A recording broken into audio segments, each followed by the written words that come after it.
from 15 News. This is breaking news. And we begin with new information on the shooting investigation in Mount Horeb. It's been a difficult day for families in that school district there. We have a lot to share tonight, including reunions with parents and students that were hours in the making, plus a community effort to keep the shooter outside of the school and everyone out of harm's way. Story to be told here today. It's a story of an amazing staff that have rallied in support of our beautiful children.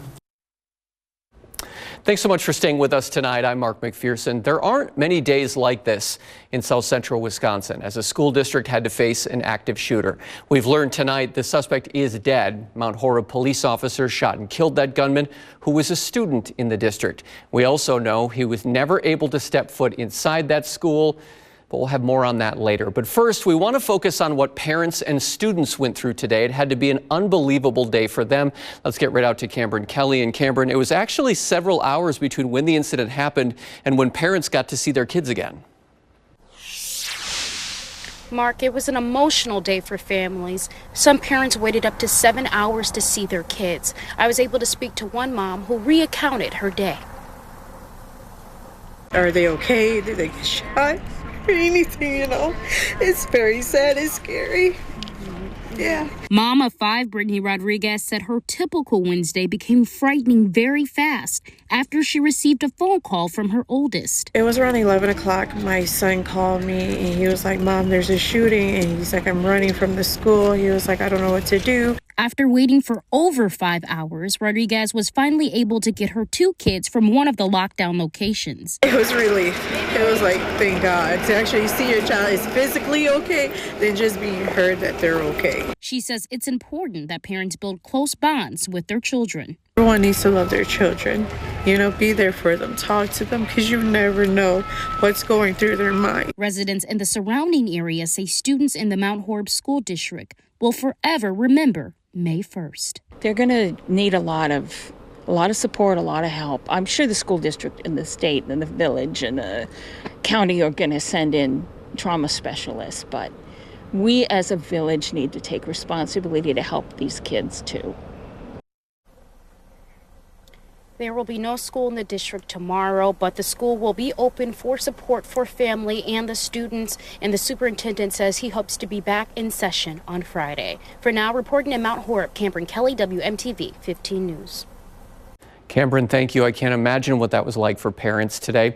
So many times after incidents like this, we're left wondering what went wrong that led to this tragedy. Well, tonight, the district talked about what went right. The superintendent says the district and the community has taken steps to protect their students from school shooters, and today it worked. This could have been a far worse tragedy. Superintendent Dr. Steve Salerno made a point to thank the community for doing their part to keep their schools safe. Had it not been for our community stepping up to the plate to help support capital and operational referendums that allowed us to install safety measures. He says taxpayers voted to fund things like secure vestibules and locked front doors in schools that played a role in preventing the shooter from making it inside. So did staff, who during a terrifying moment followed their training. Our secretaries, our administrative assistants are just worth their weight in gold. We have a system in place that before anyone can come into our schools, they must ring through a doorbell and state the nature of their business. But it wasn't just the adults. Students who were outside when the gunman approached did what they could to make sure he didn't step foot inside. Students who saw something happening when the individual approached the schoolhouse from the outside, those students were able to communicate immediately as to what they had seen. Unfortunately, active shooter training is a new norm in schools. Mount Horeb showed just how important it is. All of the training that we've provided to our students and staff played a pivotal role in protecting everybody's interests. And so much happened throughout the day. And to recap with the latest information, we head out to WMTV's Tyler Peters. Tyler, authorities shared details just a couple of hours ago about what happened tonight. Attorney General Josh Call and Mount Horeb School District Superintendent Steve Salerno spoke with the media earlier this evening.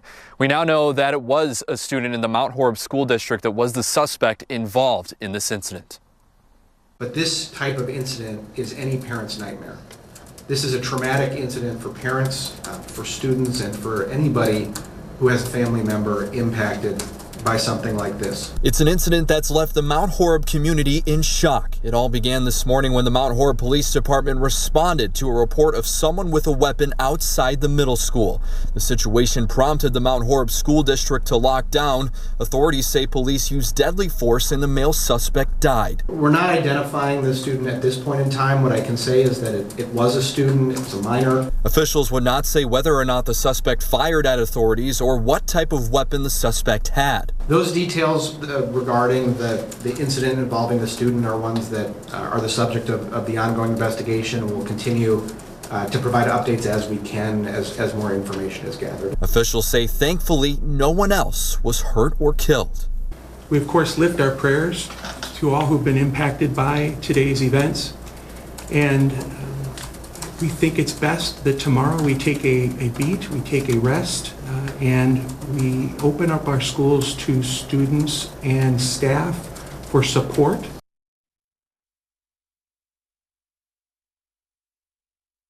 If there is any ongoing threat to the community at this time, the Wisconsin Department of Justice is now leading this investigation. In Mount Horeb, Tyler Peters, WMTV 15 News. Tyler, thank you. Now, if you've been following our coverage throughout the day today, we spoke with a parent earlier who was talking to her daughter, still barricaded in the school, on the phone, waiting to reunite with her. There's just a bunch of police officers that kept knocking on the door because making sure it was barricaded. Not something you think would ever happen to you, that you hear all of the time. Now, we are happy to report tonight, take a look at this. Macy and her mom are together again. They waited 7 hours for this moment. Well, WMTV has told you about the Office of School Safety before. In March, lawmakers voted to continue funding it. Well, tonight, Attorney General Josh Kaul says it will work with the school and the school district to provide support.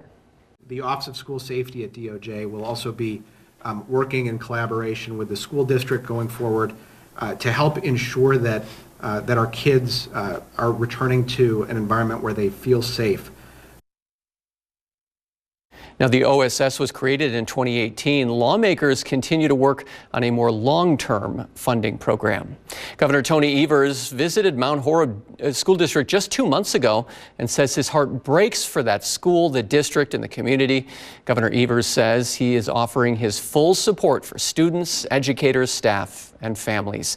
And Dane County Executive Joe Parisi also released a statement. He said moments like this turn lives upside down and are a moment of reflection. He goes on to say, quote, "To the young people, their families, and educators, no words can say enough of how much we as a community are here for you and grieve with you," end quote. He also thanked first responders who stepped forward today. Now, some of you may remember other recent shootings connected to schools in Wisconsin. They include the prom shooting at Anago High School back in 2016. You may remember a teen gunman shot 2 students outside of the Wisconsin high school's prom before being shot and killed by a police officer patrolling that dance. And in 2016, a teen student gunned down the school principal of Weston School, John Klang. The gunman was said to be upset with the punishment Klang had given him. Klang was shot just inside the entrance of that school. We'll continue to monitor the aftermath of this shooting, so make sure you get the WMTV 15 News app. It's free to download. We'll send you updates as they come in. Let's switch gears now and take a look at the weather. Dry for now, but things are expected to change. Meteorologist Brian Dukes joins us now. And Brian, you just declared an alert day for Thursday. Yeah, Mark, I just took a look at some of that new data coming in this evening, really in the last 45 minutes to an hour. And the severe risk has gone up just a little bit for Thursday, and enough so that a first alert day is warranted. We are expecting the potential of strong to severe storms, including all threats of severe weather. That's why we have declared this first alert day. And while it's a low risk, it's a risk nonetheless, and that does include an isolated tornado, particularly as we head into tomorrow afternoon and evening. Now, a lot of ingredients have to come together tomorrow, but if they do, I suspect we will see some of these strong to severe storms developing. Now, we're in no immediate risk of active weather rolling in. In fact, it's still pretty dry. We are continuing to saturate the atmosphere, but you'll notice some rain trying to develop through northeastern Iowa. As we head through midnight and after, we'll notice the rain chances begin to increase. Police. And just after sunrise tomorrow morning, a really good chance of some showers and storms moving through. That could be round 1 of 2 as we move through the day on Thursday, where the better chance of severe weather may be setting up and what we kind of need to come together. I'll have all those details coming up in your full First Alert forecast. Brian, thank you. There's another major story we're covering today. After a series of arrests this morning, protesters are still out on the UW campus tonight. And within the last hour, a group of Jewish students have showed up. WMTV's Marcus Arsvold has been live all afternoon. And Marcus, what is this new group telling us tonight?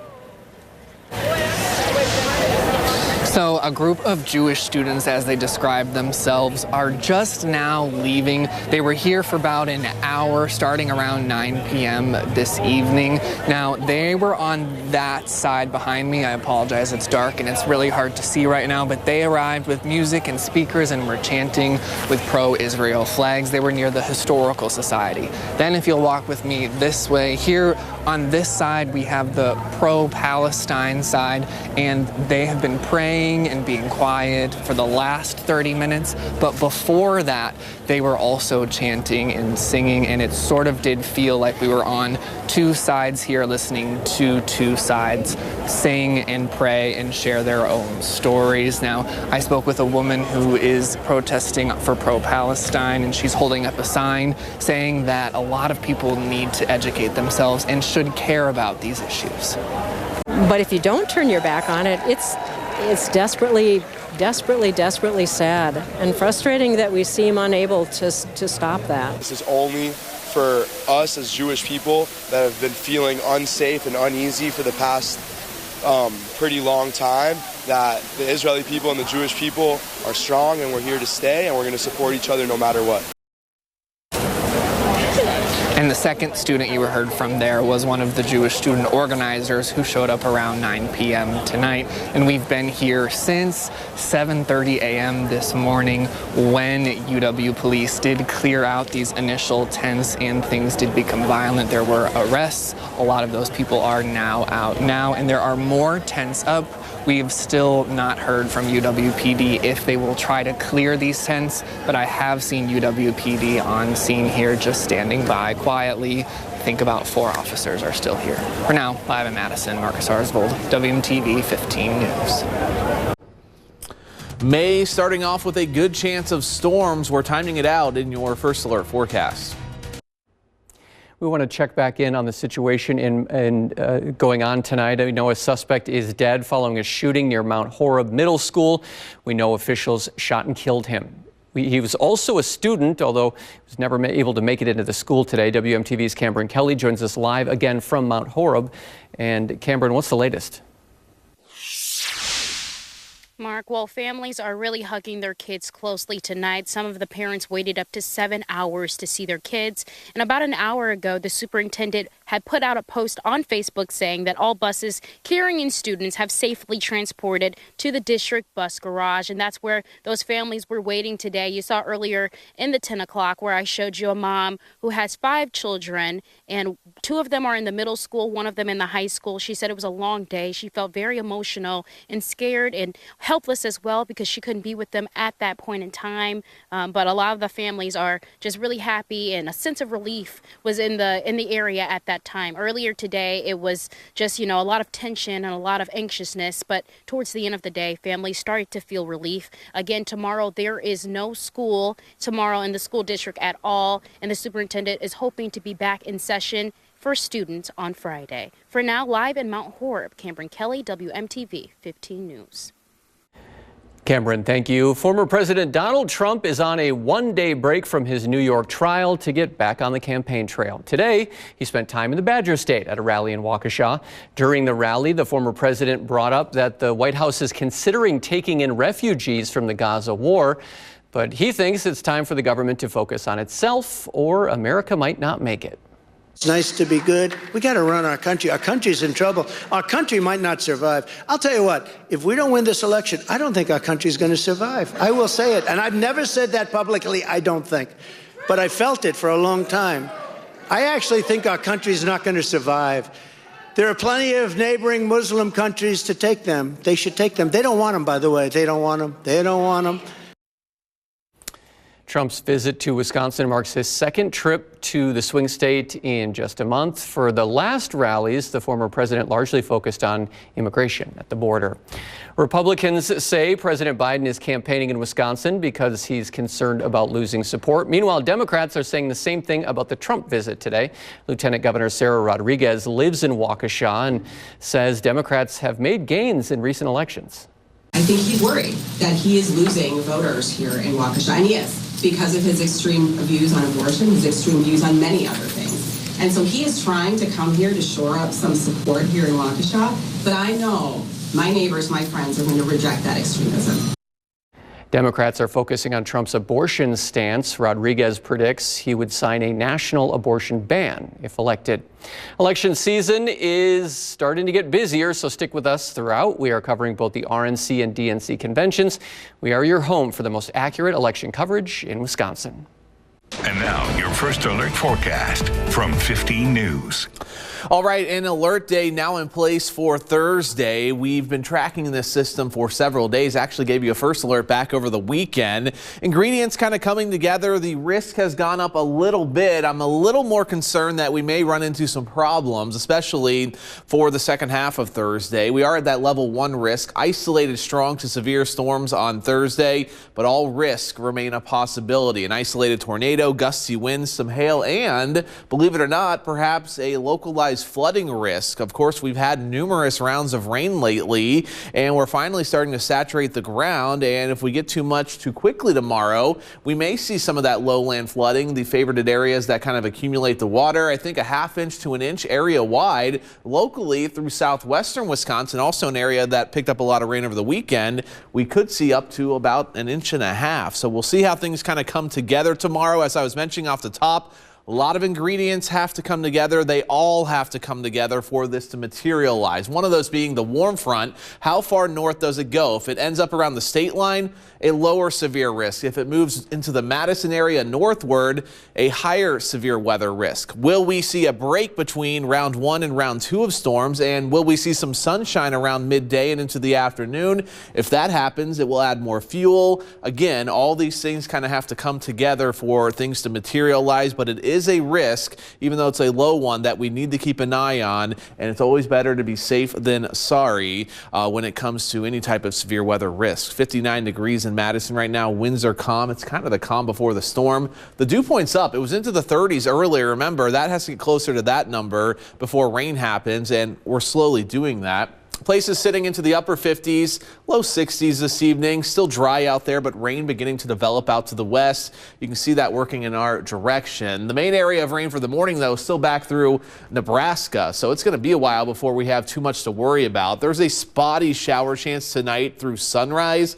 but I think that first main band of rain is going to move through mid-morning into the midday hour. This could have some gusty winds, maybe some small hail associated with it. Then we get that break through the early afternoon. And will the ingredients come together for tomorrow evening that we see this secondary line develop? This is the best chance for all types of severe weather. So again, 2 rounds of storms tomorrow, 1 through mid-morning and another one as we head into the evening hours. It's all out of here, though, as we head into Friday, which is good news.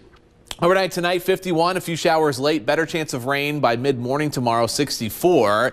Isolated shower Friday and Saturday. Don't go canceling any plans. Beautiful on Sunday, still the pick day of the weekend and week. I've highlighted Monday and Tuesday now. That looks like a more significant storm. We'll keep an eye on that time frame as well.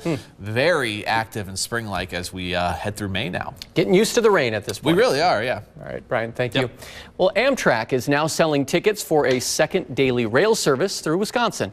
The Borealis trains will start running on May 21st on the same route already used by the Empire Builder. The trains run between Chicago and St. Paul with stops including Wisconsin Dells, Portage, and Columbus. Tickets are $41. The new route is being sponsored by the states of Wisconsin, Illinois, and Minnesota. The Sun Prairie Outdoor Farmers Market will kick off this Saturday, May 4th. Hours are from 7 a.m. till noon in downtown Sun Prairie. That market will actually continue every Saturday through October. To see more about the market and a full list of vendors, check out the City of Sun Prairie's website. Coming up next in sports, the Brewers look to win the early week series with the Rays. 2 homers from Willy Adames did the trick in the win. Highlights next. And And now, sports from 15 News. We're fully into the swing of baseball season as Wednesday is the 13th straight day with a Brewers game. Milwaukee hosting Tampa Bay and looking to claim the early week series with the Rays. They're coming off an 8-2 win on Tuesday night that saw a significant brawl at the end of the 8th inning. Let's get right into those highlights. A beautiful day at Anthony Field. Bottom of the third, 2-on for William Contreras. A double into left. Oliver Dunn and Bryce Turing score. 2-0 ball game in Milwaukee. Comes through again. Bottom of the sixth now, empty bases for Willy Adames. The solo shot puts the Brewers up 3 runs to 0. Then in the bottom of the seventh, a complete deja vu here. 4-0 ball game, 2-on for Adames, another homer. Almost the exact same location here. The 3-run shot extends the lead to 7-0. The Brewers win 7-1 to claim the series. Up next, they'll play at the Cubs starting Friday.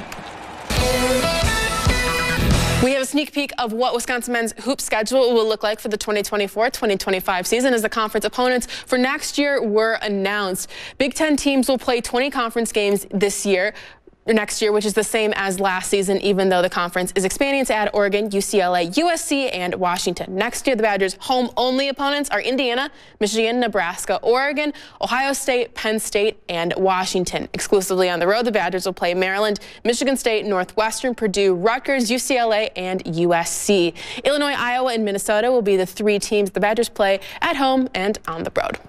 That's Look at Sports. We'll be right back. Okay, it's been a pretty wild day today. Hey, I'm you, you're me. Oh, there you go. Yeah, we are there. I'm losing the guys. Go ahead. It's late. Well, after all this craziness today, we wanted to give you something to smile about. Today is May Day, a traditional celebration of flowers and warmer weather. On many ancient calendars, May 1st welcomed the first day of summer and was a cause for celebration. The summer solstice, of course, the official start of the season, isn't actually until June 20th. But in many parts of the U.S., daffodils and other flowers are already in bloom, which is pretty cool. In English tradition, the holiday is observed by crowning a May queen and dancing around a maypole. I've heard of a maypole. Yeah, I've seen a lot of flowers kind of blooming too. Yeah, very cool. Well, one Texas-based business is spreading joy with a special group of employees serving up sweet treats. Employees living with disabilities at Howdy Homemade Ice Cream were all smiles yesterday. Owner Roderick Batson said he wanted to create job opportunities for people like his cousin and change the perceptions about autism. Since opening 3 years ago, the community and even local celebrities have been blessing his business with tons of support. Very cool. Love it. Old school right there. Yeah, right? Nice. Well, our pet of the week sure gave us something to smile about in our 11 a.m. show. Yeah, look at this. This is Alani. She's a 1.5-year-old dog transferred to Dane County last week from an overcrowded shelter in Alabama. Supposedly sweet and friendly, she walks well on a leash, enjoys going for walks and hikes and playing with toys. Alani needs a family who will work with her on building courage and her positive reinforcement training. She looks so sweet. I know those looks they give you. How can you not want to adopt them? Jeez, if she was here, I'd take her home. I know. Yeah. All right, well, we will be back with another check of our forecast coming up. All right, we're looking at a little rain moving in later tonight, and that's going to be with us through the day tomorrow, only down to the low 50s, and then near the 60s and 70s through the weekend. Tomorrow's the first alert day. We'll keep an eye on any stronger severe storms that may roll through. We had something to smile about music for that. I know, I was getting ready to start dancing. You don't want to see that. 15 News is streaming on all your devices, powered by TDS. 15 News, connected to you.